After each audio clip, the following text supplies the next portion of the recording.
time with the defensive play. Now finds Jalen Green. Oh, my goodness! He did it! Oh!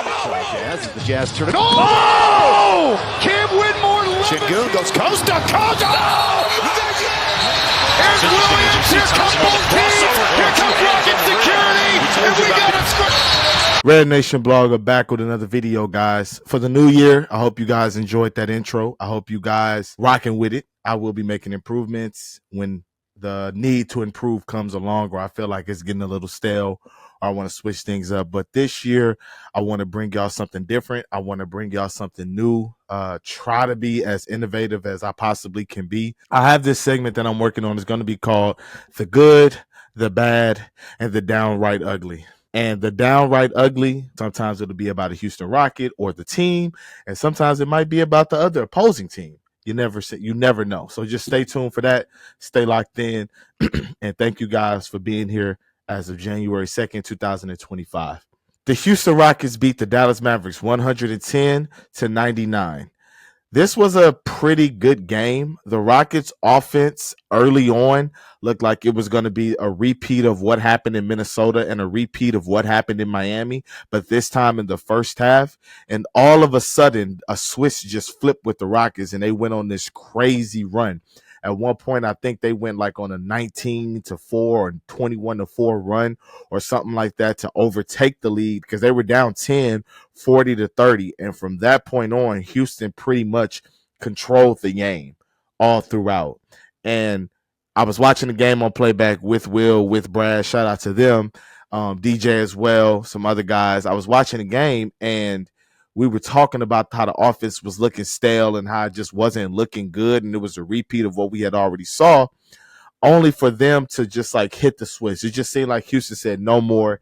They're not losing 3 in a row in their home court. Like they just not going to do it. And it was nice to see. It was nice to see the team kind of click and all get on the same page.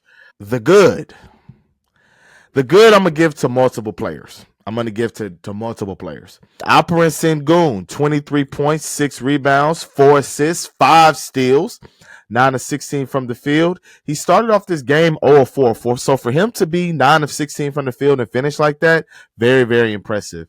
Dillon Brooks, 19 points, 6 of 15 from the field, 3 of 8 from 3, 0 turnovers. Dillon Brooks still, I believe, in my opinion, is being asked to do too much within this offense. I think that the post-ups, the mid-range post-ups, him looking for his own shot in isolation, I think that I would definitely like to see that come to a halt. Like I don't want to see that anymore. So, or just reduce it on a lower scale, because one thing about Dillon, he can hit big shots if you need be. So you don't want to just put him in a corner and make him resort to a 3-and-D guy. Although ideally, I think that is the best way that he should be used. And I think that most basketball people see him being used. Jalen Green with 22 points, 5 rebounds, 0 assists, 9 of 21 from the field. He was 9 of 18 from inside the arc. He started off the game 7 of 11 in the third quarter. He went 1 of 8 or 1 of 7, and then in the fourth quarter he went 1 of 2. So he really like tailed off towards the back half of this game. Him not getting to the free throw line is really affecting his efficiency. In games like this, these are the games where you watch and you could tell like, okay, his efficiency is actually being altered due to him not being able to get to the free throw line and draw fouls when he drives. There was one where he was obviously fouled by Maxi Kleber and they just didn't call it. And it was really bad. It was a bad miss by the NBA officiating. I'm going to go to the bad now. Fred VanVleet, 5 points, 5 rebounds, 7 assists. I guess it's good that he has 6 steals. He was 1 of 8 from the field, 0 of 4 from 3. I don't know. Fred VanVleet is in a slump right now. He's not shooting the ball well. He got to the rim a lot last night, but he just wasn't finishing. He wasn't finishing at the rim, even with his little, reverse left hand, spinning it off the glass, or the right hand. It was just kissing the rim right on the edge and then just falling right off, So Fred just couldn't buy a bucket last night. I think he hit 1 shot, and that may have been a layup. I don't even remember the bucket, to be honest with you guys. But I'm going to give him the bad today. Another bad I will give is Jae'Sean Tate. He had 3 points. He played 14 minutes. He was 1 of 5 from the field, -7.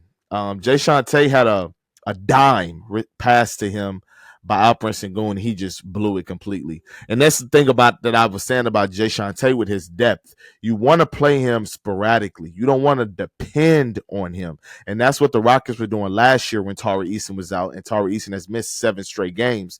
But that's what was happening last year. The Rockets were having to depend and rely on Jae'Sean Tate to win games. And that's when it really, really hurt the Houston Rockets, because you don't want to rely on Jae'Sean Tate. You just want to be able to go to him and have that in a toolkit if you need it. And that's when he is at his best. That is when he gives you that added dynamic. But when you got to rely on him, it gets real bad real quick.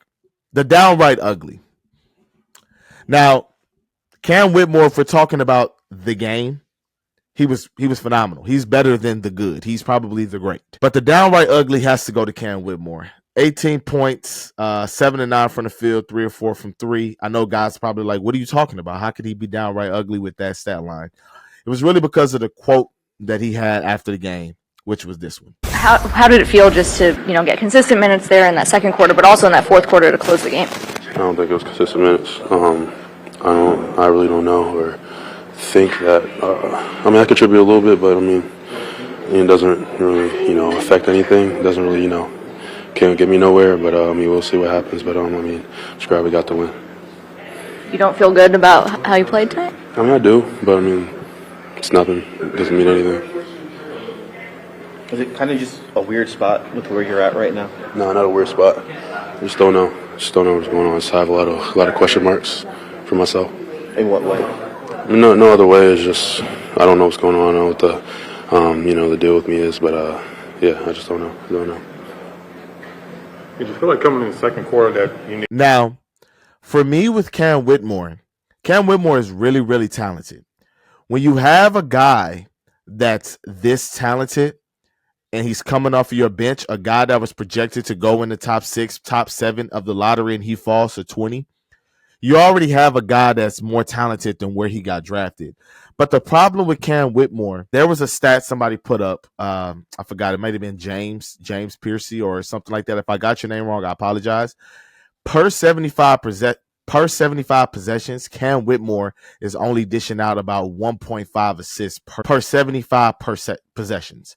That is really, really bad. He's when people say black hole on offense, you really don't understand it until you watch Cam Whitmore play. Cam Whitmore is super talented. When he's on and he's providing buckets off the bench, he is a dynamic that the Houston Rockets sorely need, especially how this offense has looked for a large part of the season. But last night, for him to come out after a game like that, where he was much needed, I will say, and kind of toot his own horn and make it seem as if like, oh, I'm doing the right things and I'm not getting minutes. I'm doing the right things and I'm being overlooked and X, Y, and Z. And for all accounts, you could say that's true because Reed Sheppard did see the floor before him. You could definitely say, he deserved those minutes. But Reed Sheppard is a point guard. He actually looks to pass, even sometimes to his detriment, into what the Rockets fan base doesn't want. He looks to pass. We ask him to shoot. Cam Whitmore, I believe, started off this season 1 of 19 from 3.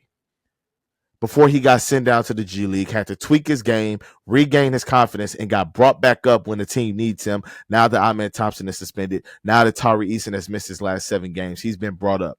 He's had good games against the Pelicans twice, the Charlotte Hornets, and the Toronto Raptors. Against Minnesota, he was not that good. He was 1 of 5 in 12 minutes, 4 points. Against Miami, he was 3 of 7. 7 points. And again, in that game, I said I was going to take away that 3 that he made in garbage time. So in reality, he had 4 points that game as well. And he was 2 of 6 from the field in 12 minutes. Like, for you to come out and try to talk your shit after one good performance versus a quality team, it's crazy to me that he would try to do that. And Ime Udoka had his back once again in the media by saying, he should feel that way, and he has done everything that the team has asked him to do. But behind closed doors, I'm sure Ime might feel a way and might talk to Cam Whitmore about it because, Cam, you haven't done enough consistently to feel the way that you feel. I'm just going to be the first one to say that, and I'm a Cam Whitmore guy. But for these people that saying he should be in the starting lineup or all of this, Cam doesn't do the intangibles to be in the starting lineup on a night-to-night basis. I have my issues with Jalen Green. Y'all know that. Jalen Green Although he had 0 assists tonight, Jalen Green made passes. He made plays that last night. He made plays last night where you could see, oh, it led to another assist. It led to a secondary assist. He got it to Sengun. Sengun either gets it in the roll and he looks to score, or he passes it to the weak side or the strong side corner, and then boom, we get an open look like that. Jalen Green knows how to play within the system. Even when he's stinking it up, he knows how to play at least within the system. Cam Whitmore in his brain when he plays is bucket, bucket, bucket, bucket, bucket. That's all he thinking is just get a bucket. He reluctantly passes the ball on transition. 3-on-1. We have the numbers. He's going to try to dunk. 1-on-3. We don't have the numbers. He's going to try to dunk. That's always been a Cam Whitmore problem. Now, he's only in year 2. And last year he was a rookie, so we just lived with it and we loved the highlights and knew that he was a rookie. But there are things that you need to do on a team that is winning, that is like an intangible, and it's not always going to show up on a stat sheet. But when you watch basketball, you know when you see it. So for Cam Whitmore to feel like that, and I want to say after last night's game, he did deserve more minutes. But for him to come out and say that after the way that he played versus Miami and Minnesota is crazy. Miss me with the last 6 games talk. That was against the Pelicans, the Hornets, and the Raptors. Let's take those numbers out of the equation and let's do Minnesota, Miami, and Dallas, and then let's see what those numbers look like in his last 3 games. Then you could come to the talking table and talk to me, because just how I say Jalen Green needs to show up against quality opponents, so does Cam Whitmore. He needs to show up against quality opponents. But that's my spiel, guys. That's my review of last night's game. I probably was fuzzy with a lot of the details because I'm doing this a day after, but I wanted to give you guys content. And so thank you guys for watching. Please like and subscribe. Whatever I missed in the comments below, or whatever I said that you agree with or disagree with, drop in the comment section below, man. Thank you guys for watching. RedNationBlogga out.